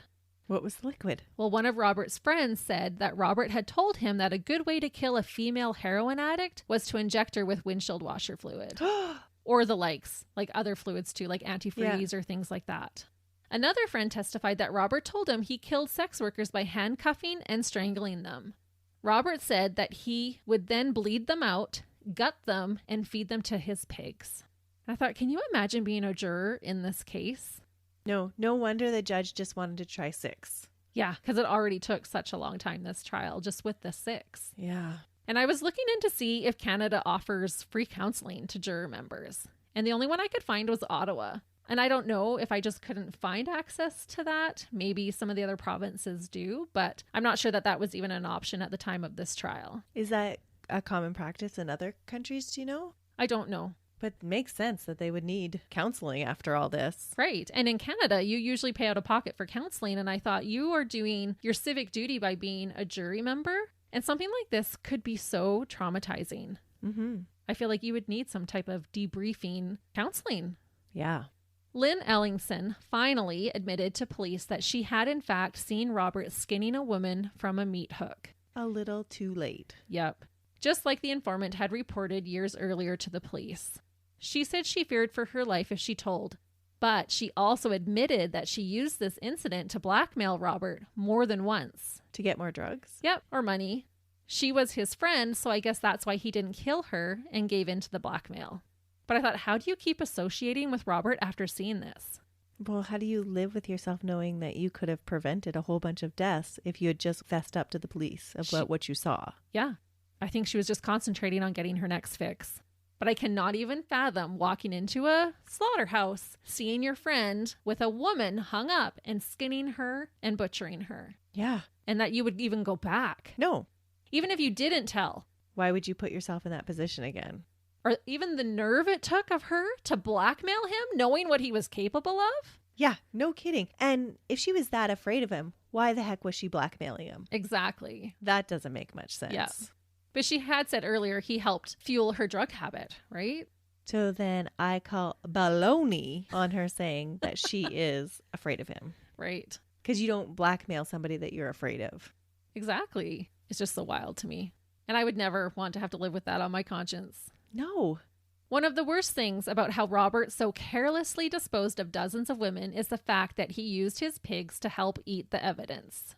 He shot most of his victims and then hauled them into a slaughterhouse and just went about his business as per usual. Honestly, I do think that it was just as much about not wasting feed as it was to hide the evidence, because he was actually quite sloppy. There was evidence all over the farm, and his father had taught him from a young age to scrounge the garbage to feed the pigs. So did they know roughly how many he fed to the pigs? I think all of them. All of them. Mm-hmm. He just kept their heads in certain body parts and then the rest all went to the pigs. Some of them, like the one victim, there was only one tiny bone fragment left of her. In the feces. In the feces, yeah. Ugh. Worse than even that, Robert would then sell meat to everyone. Oh, no. I didn't even think about that. I told you we were going to circle back because he was selling his barbecued pork. It was famous barbecued pork from the Piggy Palace. Meat from the pigs who had eaten these women. All the locals purchased meat from the Pickton farm. Oh, no. Robert would also include human parts in the loads of waste he took to the local rendering plant. Things like soap or cosmetics were made from these items and again sold to the locals.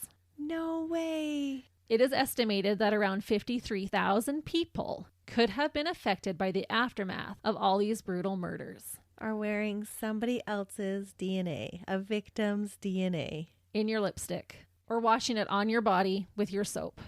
I don't even know what the word is, but that is a disturbing thought. It's unfathomable. Gives me chills. Just think if you find a bug in your food when you're out camping. Now I am not going to purchase any bath products from those little like Ma and Pa. Well, I don't even think this was Ma and Pa. This was the big major rendering plant in that area. Oh no. Oh. It was put into so many products. And almost everybody around there had had Pickton farm pork in some form. And another thing that I didn't put in my notes, but I thought maybe I would just mention, is that there was rumor that he had actually ground up some of these women and mixed it in with the ground pork that he then sold to the locals. No. Yes. But okay, you said there are rumors. Were there grinders in the evidence logs? Not that I could find. Oh, okay. Yeah. Hence not being in your notes. Yes, exactly. But I thought I would at least mention it because that could have happened. We wouldn't put it past him with what a dirtbag he is.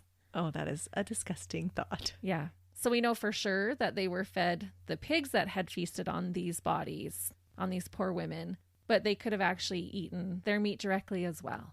And he had a lot of flesh and remains in his freezer. So I think if it was too much to feed them at once, because there was some where there was a lot of murders happening even in the same month. Mm-hmm. So I think he just froze it until he needed it.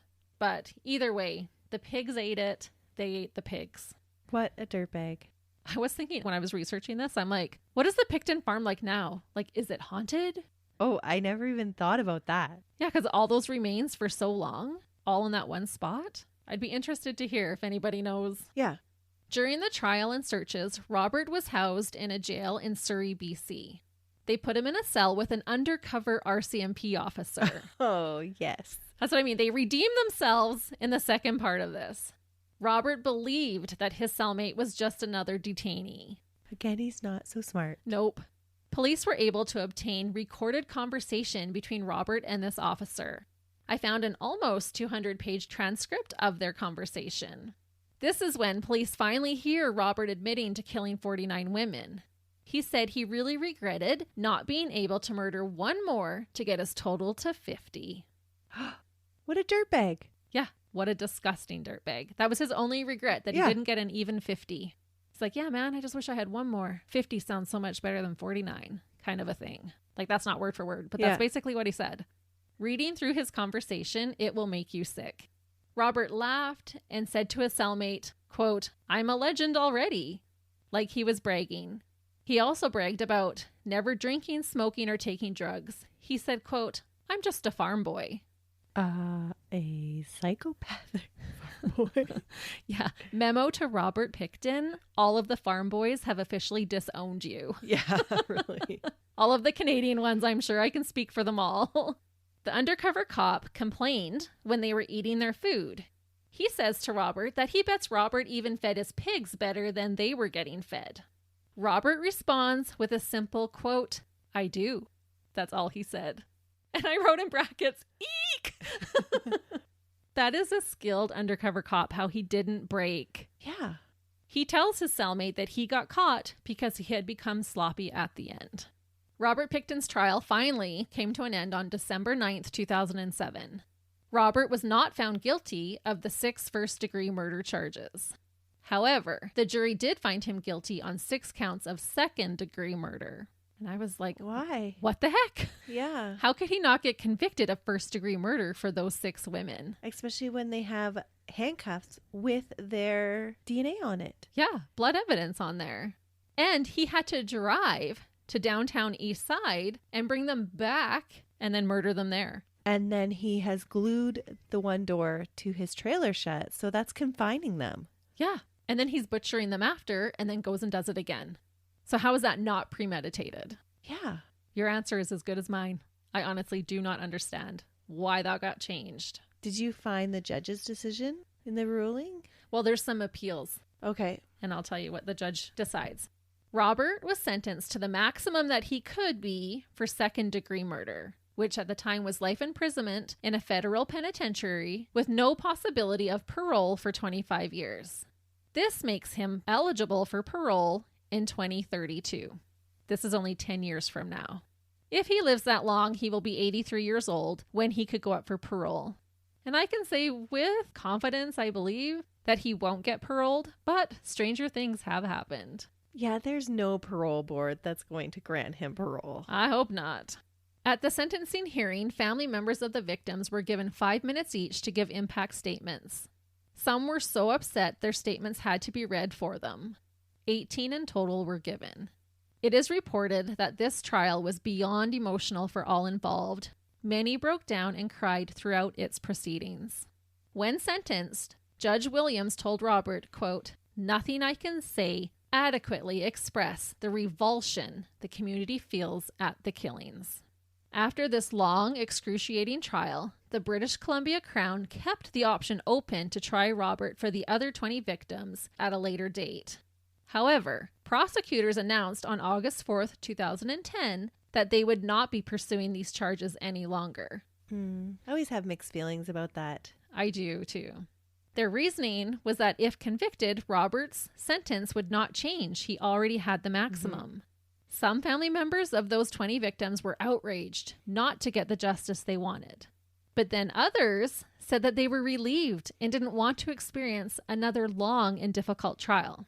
Yeah, it's such a mixed bag of emotions for it. It is.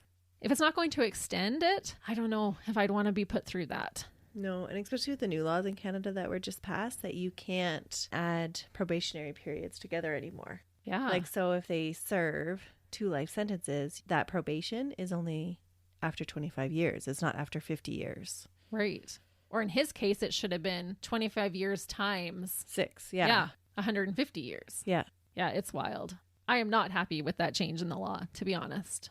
The children of the victims, however, filed a civil lawsuit against the Vancouver Police Department and the RCMP and the Crown for failing to protect the victims. Remember, police were slow in responding to the missing women from the downtown East Side. And what was the result of that lawsuit? Well, in March of 2014, each child of a victim was given $50,000, but without admission of liability. Oh, I was going to say, that opens up for huge liability in other cases. No admission of liability, but we'll give you $50,000. Unfortunately, I believe this would have been just given to the 26 murders Robert was formally charged with, and not all 49 of his victims' families. Well, because you said they couldn't even identify some of them. Yeah. Wow, that opens up a huge precedence, though. It really does. I am shocked that they actually paid anything out. It's kind of like a settlement.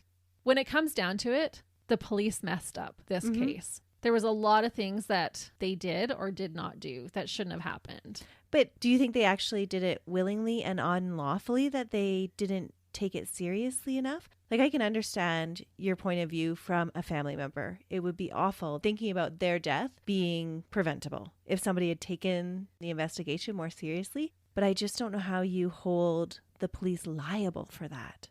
I don't know. I don't even want to say this, but if one of my daughters had been one of his victims, and I found out earlier that they had his evidence for 7 years in an attempted murder and didn't check it, if they had people calling saying, I've seen a dead woman hanging in his slaughterhouse, a worker there saying, all these women that are going missing, I've seen them here at the farm. You know, all these different things that kept happening, and the police wouldn't even fund an investigation.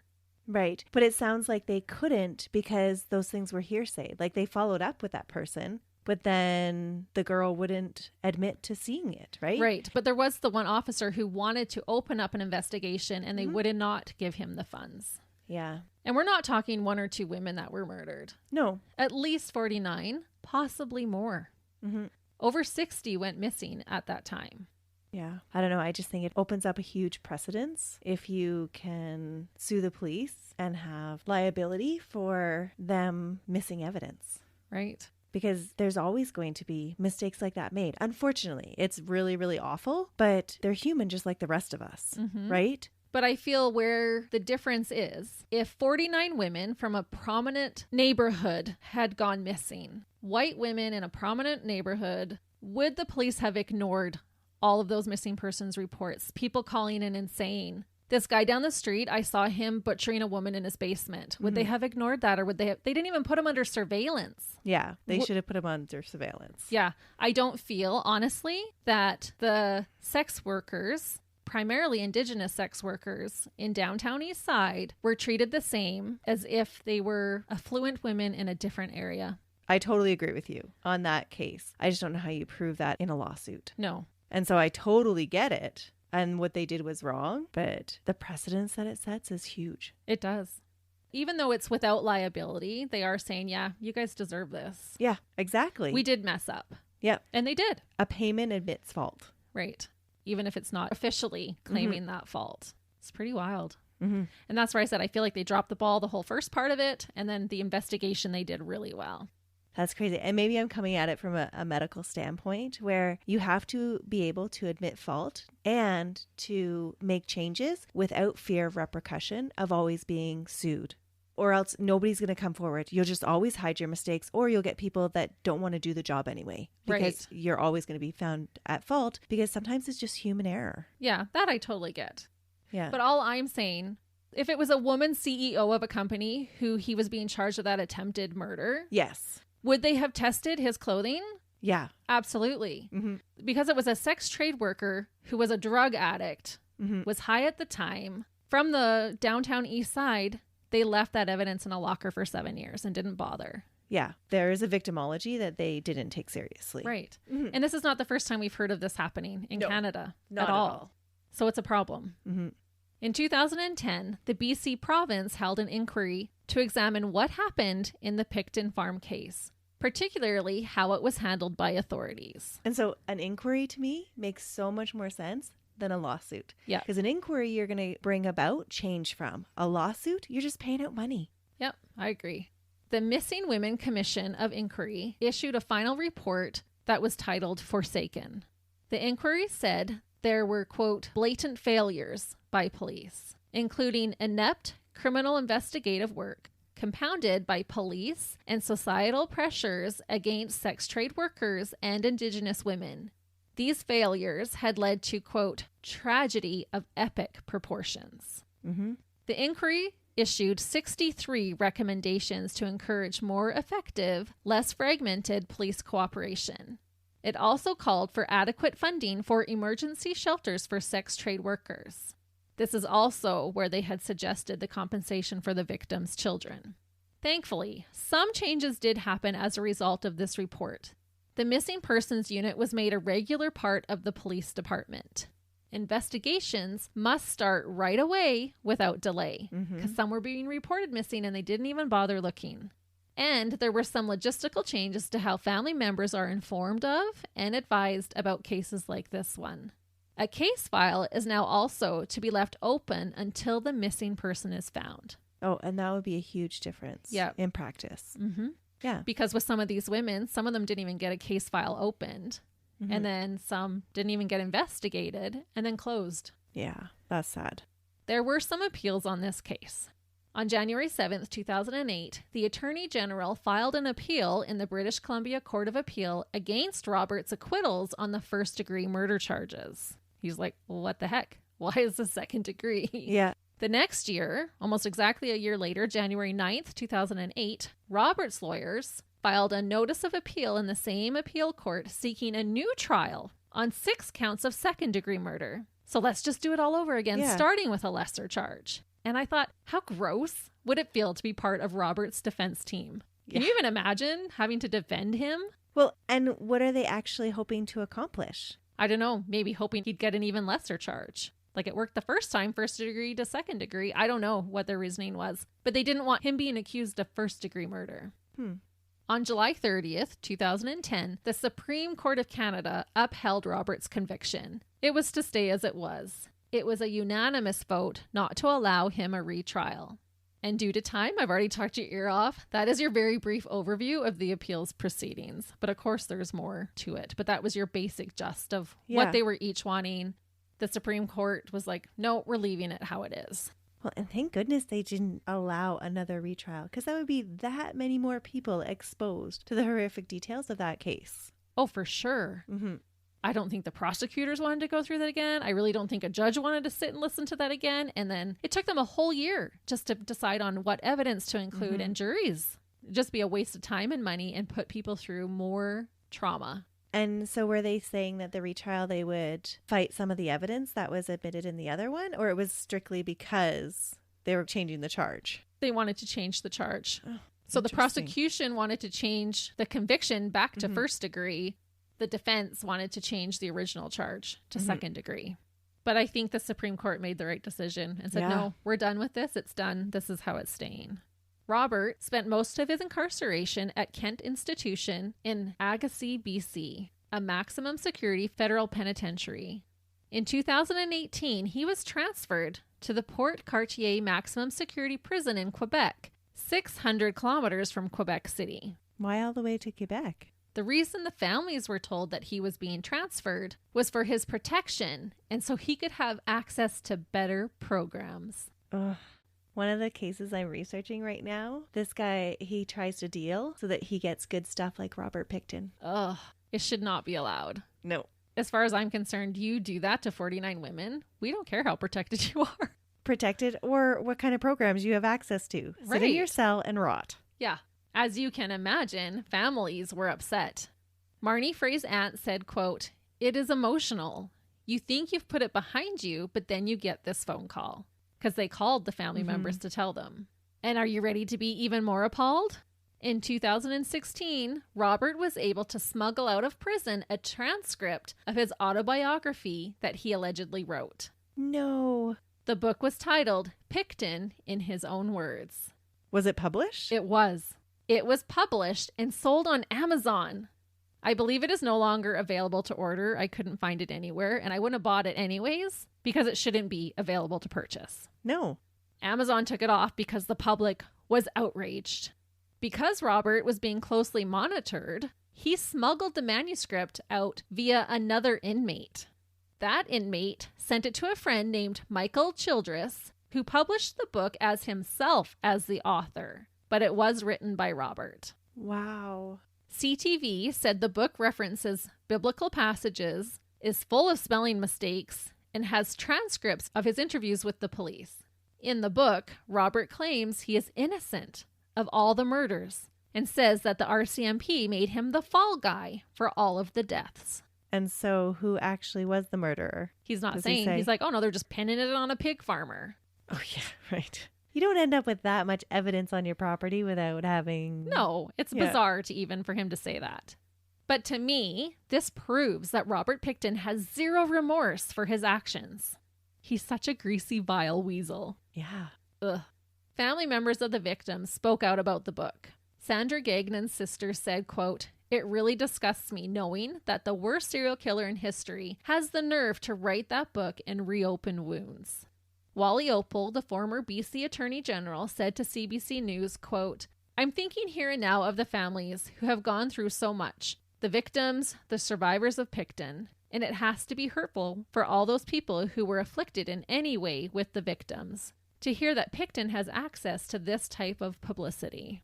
At the time, BC didn't have a law that prohibits a criminal from profiting from their crimes. According to the advocacy group Victims of Violence, there are 4 provinces that do have legislation preventing this. Those provinces are Alberta, Nova Scotia, Ontario, and Saskatchewan. Hopefully more, if not all, have now followed suit. But that was hard to find information on as well. Mm-hmm. And it should be across Canada. Yeah. We talk about this lots. Another publication you might hear about are the Pickton letters. Thomas Loudamy lived in California and said he received 3 letters from Robert Pickton. They had become pen pals. Thomas was catfishing Robert into thinking he was a woman who was down on her luck. Thomas was an aspiring journalist and published the letters, claiming that he did so to help the public gain insight into Robert Pickton. In these letters, Robert said he was put on earth to rid the world of its evil ways, and that those who are immoral and impure will suffer the anger of God. And I was like, that's you, Robert. Yeah. You're the immoral and impure on this earth. To my knowledge, these letters were never officially verified, but seem possible. And was he overly religious? It does sound like he does refer to the Bible and different things like that. And he had kept that serenity prayer. So I'm not sure. As you can imagine, this case did affect the media. There have been multiple movies, documentaries, and books made about this case.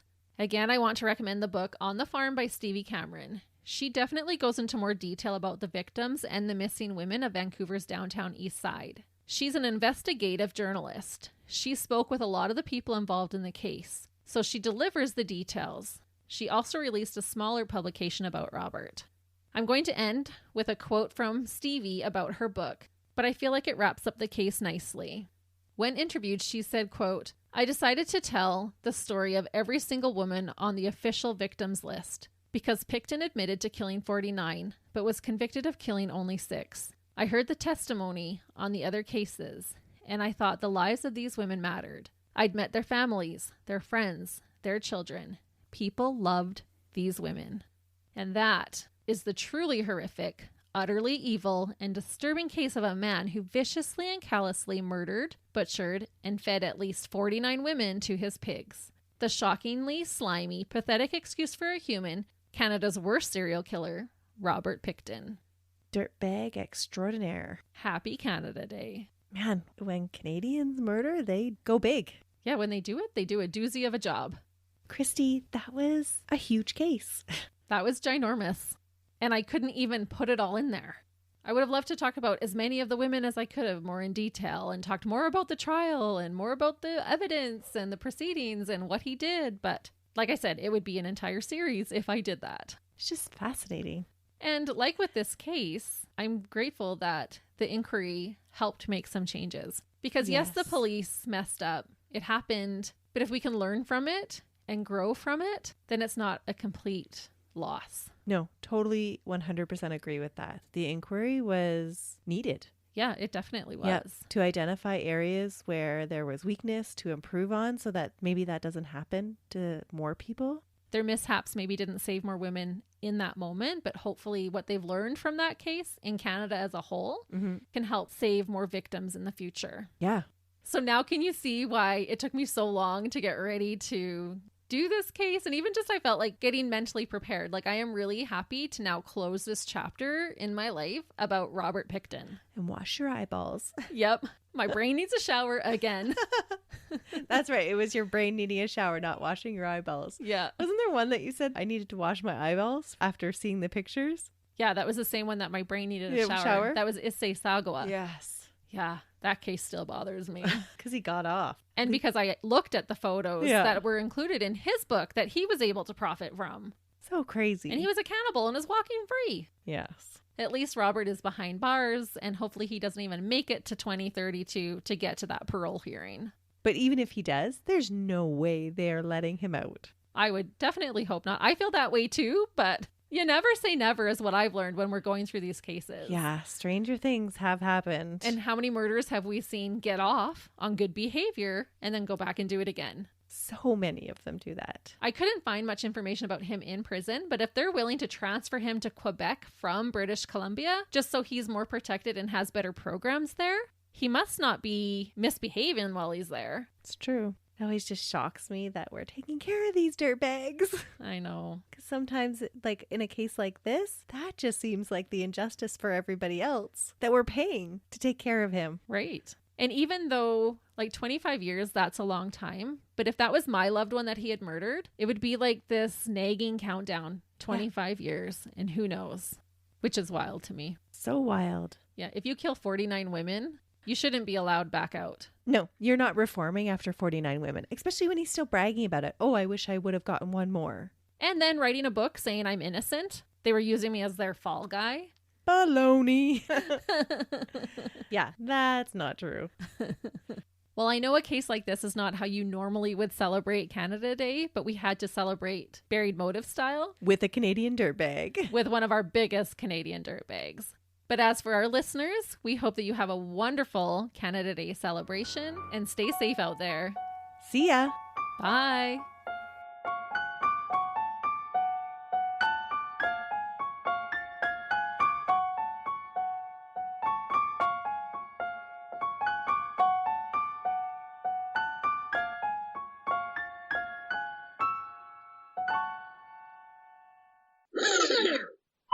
Now that you have your mouth full, testing.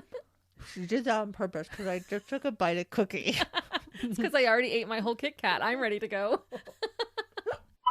No, one they bad deliver. Canadian pig farmer is enough. Robert quit his job as an apprentice. As long as it's not going to put you up, or as long as it's not going to, as long as it's not going to reflect, as long as it's not going to reflect badly on you. No, you can't laugh. I start saying it right. I was going to say, listeners, should we stop our podcast and open a Piggy Palace? But what if they tell us yes? Yeah, we don't really like your podcast. You can quit that. Melissa loves me. I do. At least someone does. At around 10 He is looking for love. That's true. In all the wrong places. I guess that's Tinder, not Tender. Tender, but hey, I went to like chicken tenders. Oh. You know, it's past my bedtime. I know, I'm sorry. Never record again at night. It's a good thing we got Slurpees. I know. I'm gonna need a Pepsi soon though. Okay. Blah blah blah blah blah blah blah. Oh, that took a turn. I'm still joking on the My jaw's actually getting sore from talking so much. Yeah, that would make me go vegan for sure. For sure. Pepsi at 1:16 a.m. I never even heard of this place.